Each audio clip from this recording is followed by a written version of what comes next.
Assalamualaikum warahmatullahi wabarakatuh. Perkenalkan, nama saya Jisa Virgianta dari kelas 11 Agama 1 nomor absen 11. Di sini saya akan menjelaskan mengenai tokoh pembaruan Islam, yakni Kiai Haji Saman Hudi yang sering disebut sebagai tokoh pendiri Syarikat Islam. Tokoh pembaruan Islam Kiai Haji Saman Hudi, Syarikat Islam SI. Saman Hudi atau sering disebut Kiai Haji Saman Hudi lahir di Lawean, Surakarta, Jawa Tengah pada tahun 1868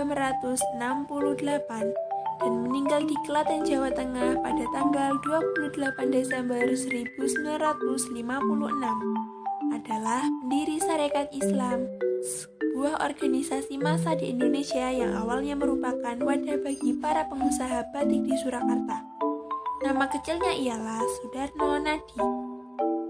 Pondok pesantren yang pernah ia datangi untuk menimba ilmu di dalamnya adalah Pondok Pesantren KM Suyuti di Ciawi Gebang, Pondok Pesantren Kiai Haji Abdul Rojak di Cipancur, Pondok Pesantren Sarajaya di Kabupaten Cirebon, Pondok Pesantren di Kabupaten Tegal, Jawa Tengah, Pondok Pesantren Ciwaringin di Kabupaten Cirebon, dan Pondok Pesantren Kiai Haji Zainal Mustafa di Tasikmalaya.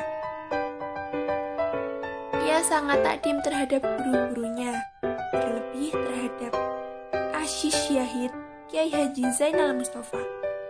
Ia banyak bercerita tentang heroisme perjuangan gurunya yang satu ini ketika berjuang melawan penjajah Jepang hingga beliau gugur sebagai pahlawan kusuma bangsa di depan regu tembak serdadu Jepang.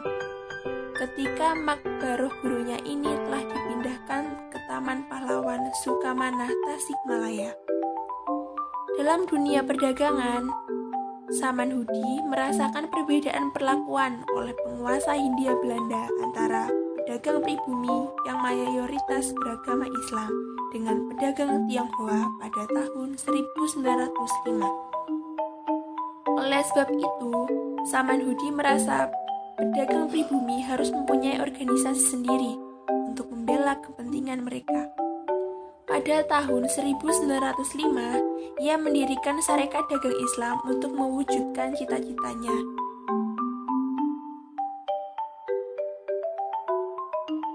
Ide pembaruan Kiai Haji Saman Hudi. Organisasi Syarikat Dagang Islam yang bisa disingkat dengan SDI pada awalnya merupakan perkumpulan pedagang-pedagang Islam. Organisasi ini dirintis oleh Haji Saman Hudi di Surakarta pada 16 Oktober 1905 dengan tujuan awal untuk menghimpun para pedagang pribumi muslim, khususnya pedagang batik, agar dapat bersaing dengan pedagang-pedagang besar Tionghoa. Pada saat itu, pedagang-pedagang keturunan Tionghoa tersebut telah lebih maju usahanya dan memiliki hak dan status yang lebih tinggi daripada penduduk Hindia Belanda lainnya. Di bawah pimpinan Haji Saman Hudi, perkumpulan ini berkembang pesat hingga menjadi perkumpulan yang berpengaruh. R.M. Tirto Adi Suryo pada tahun 1909 mendirikan Syarikat Dagang Islamiyah di Batavia. Pada tahun 1910, Tirto Adi Suryo mendirikan lagi organisasi semacam itu di Buintenzorg. Demikian pula di Surabaya, HOS Tejokroaminoto mendirikan organisasi serupa tahun 1912. Tejokroaminoto masuk SI bersama Hasan Ali Surati, seorang keturunan India yang kelak kemudian memegang kuasaan surat kabar SI, utusan Hindia. Tejokroaminoto kemudian dipilih menjadi pemimpin dan mengubah nama SDI menjadi Syarikat Islam yang bisa disebut sebagai SI.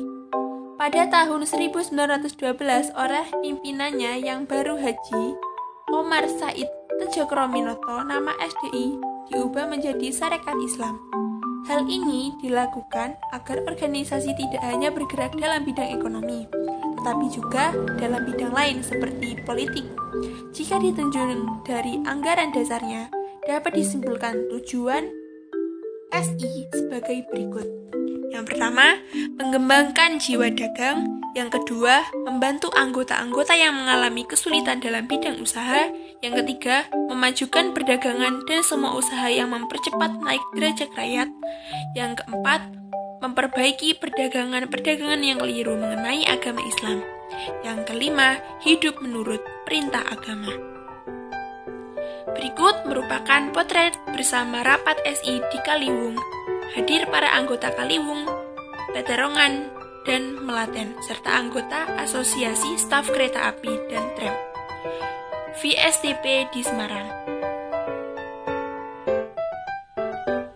Yang terakhir, SI mengalami perkembangan pesat, kemudian mulai disusupi oleh paham sosialisme revolusioner.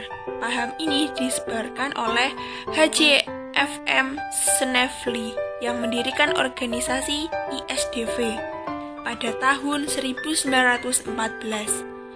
Pada mulanya, ISDV sudah mencoba menyebarkan pengaruhnya, tetapi karena paham yang mereka anut tidak berakar di dalam masyarakat Indonesia, melainkan diimpor dari Eropa oleh orang Belanda, sehingga usahanya kurang berhasil, sehingga mereka menggunakan taktik infiltrasi yang dikenal sebagai blok di dalam. Mereka berhasil menyusup ke dalam tubuh SI karena dengan tujuan yang sama, yaitu membela rakyat kecil dan menentang kapitalisme, namun dengan cara yang berbeda. Dengan usaha yang baik, mereka berhasil memengaruhi tokoh-tokoh muda SI seperti Samawen Darsono, Tan Malaka, dan Alimin Prawirodirjo. Hal ini menyebabkan si pecah menjadi si putih, yang dipimpin oleh HOS Tedjokroaminoto dan SI Merah, yang dipimpin Semawen Si Merah berlandasan asas sosialisme komunisme. Sekian dari saya, terima kasih. Wassalamualaikum warahmatullahi wabarakatuh.